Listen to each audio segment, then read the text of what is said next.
You're scrolling through environmental news and there's Norway again, carbon neutral shipping, electric fjord ferries, the poster child of green living. But what if I told you that behind those pristine glacial images and sustainability reports lies one of the most contradictory environmental stories on Earth? What if everything you think you know about Norway's green credentials is carefully constructed marketing? Because I just discovered some numbers that will blow your mind. And if you care about the environment at all, you need to see this. Hit that like button if you're ready for some uncomfortable truths. Norway's green image vs. reality. Let's start with what Norway wants you to believe. They've mastered the art of environmental PR better than almost any nation on the planet. Electric car adoption rates that make Tesla executives weep with joy. Hydroelectric power lighting up entire cities. Politicians giving passionate speeches about carbon neutrality at international summits. But here's where things get interesting, and by interesting, I mean absolutely mind-boggling. The 2025 Circularity Gap Report just dropped some numbers that should make every environmental enthusiast do a double take. Norway's circularity rate, that's how much of their materials get recycled back into the economy, sits at a pathetic 2.4%. That's not just below average, that's below the global average of 8.6%. Think about that for a second. Norway consumes 235 million tons of materials every single year, and 97.6% of it just vanishes.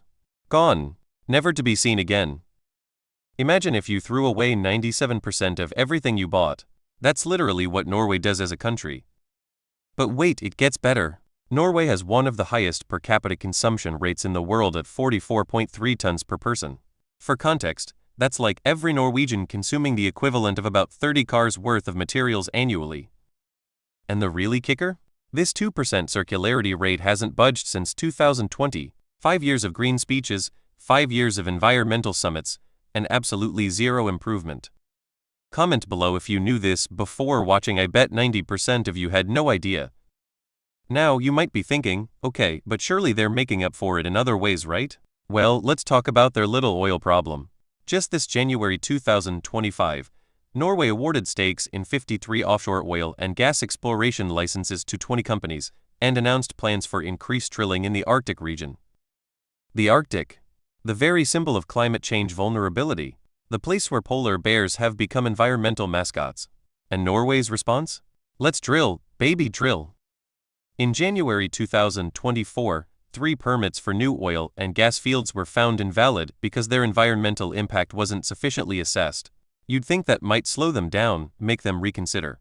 Instead, the Norwegian parliament ordered the government to launch new frontier areas oil and gas exploration licensing rounds. Here's the part that really shows the scope of this contradiction. Norway's emissions from international production have risen from 66% to 71%, meaning they're increasingly outsourcing their environmental damage. They've essentially perfected the art of looking clean by getting dirty somewhere else. Why Norway's approach might make sense. Now, before we completely write off Norway as environmental villains with really good PR teams, let's be fair and examine why they might be doing this. Because there's actually a compelling argument for their approach, one that challenges our black and white thinking about environmental policy. First, Norway's oil and gas revenues have funded one of the world's most aggressive transitions to renewable energy. The Climate Change Performance Index 2025 ranks Norway 9th globally and notes they excel in renewable energy, even while continuing as a leader in oil and gas exports. It's like using the devil's money to build heaven. Think about it strategically. If Norway completely stopped oil production tomorrow, would global oil consumption drop? Absolutely not. Russia, Saudi Arabia, or other producers would simply fill the gap, often with worse environmental standards and less regulatory oversight. At least Norway's oil wealth gets reinvested into green technology and research that benefits the entire planet. There's also the economic reality that environmental advocates often ignore. Norway's oil fund, worth over $1.7 trillion, provides economic security that allows them to take environmental risks other countries can't afford. They can mandate electric vehicles because they have the infrastructure money.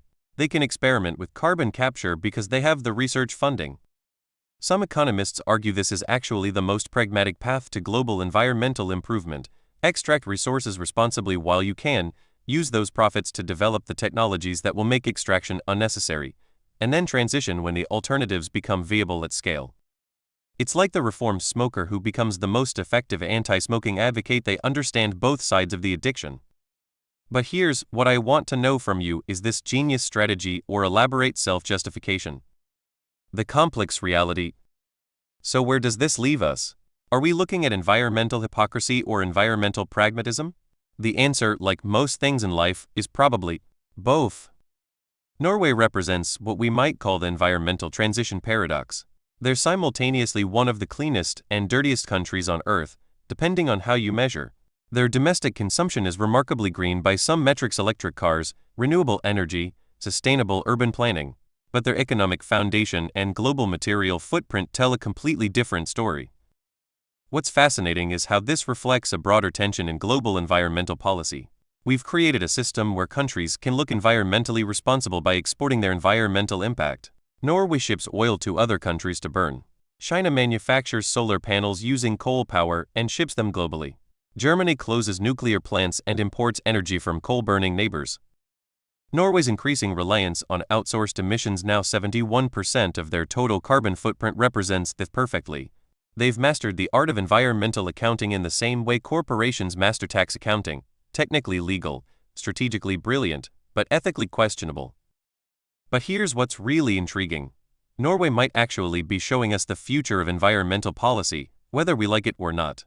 In a world of imperfect choices, maybe the most effective approach isn't ideological purity but strategic contradiction. Maybe the country that perfects green technology while extracting fossil fuels contributes more to global environmental progress than the country that does neither particularly well. The bigger questions. This brings us to some uncomfortable questions that extend far beyond Norway's borders. In our interconnected global economy, is it even possible for any country to be truly environmentally clean? When Norway uses oil profits to develop carbon capture technology that benefits the entire planet, are they environmental heroes or villains? And here's the question that keeps me up at night: if every country tried to be as environmentally pure as their citizens demand, would we actually end up with worse global environmental outcomes? Sometimes the countries with the dirtiest industries also have the strictest environmental regulations. Maybe Norway's real green lie isn't that they're pretending to be environmentally friendly while secretly destroying the planet. Maybe their real lie is letting us believe that environmental progress has to be morally simple, that countries can be neatly categorized as green or not green, that environmental policy doesn't require uncomfortable trade-offs and strategic contradictions. What if Norway's approach, messy, contradictory, and pragmatically ruthless, is actually the most honest environmental policy of any major nation? What if they're the only ones telling the truth about what it actually takes to transition away from fossil fuels at global scale? I want to know what you think. Are you more convinced by the environmental hypocrisy argument or the pragmatic transition argument? Have I missed something crucial in this analysis? And most importantly, if you were Norway's environmental minister tomorrow, what would your first decision be? Because honestly, the more I research this topic, the less certain I become about what the right answer actually is. If this video changed how you think about environmental policy, smash that subscribe button. We're building a community of people who aren't afraid of uncomfortable truths. And if you made it this far, you're exactly the kind of viewer I make content for. So please drop your thoughts below, tag a friend who needs to see this, and hit the notification bell because next week's video might be even more controversial. Next week, is renewable energy actually renewable? Trust me, you won't see that one coming.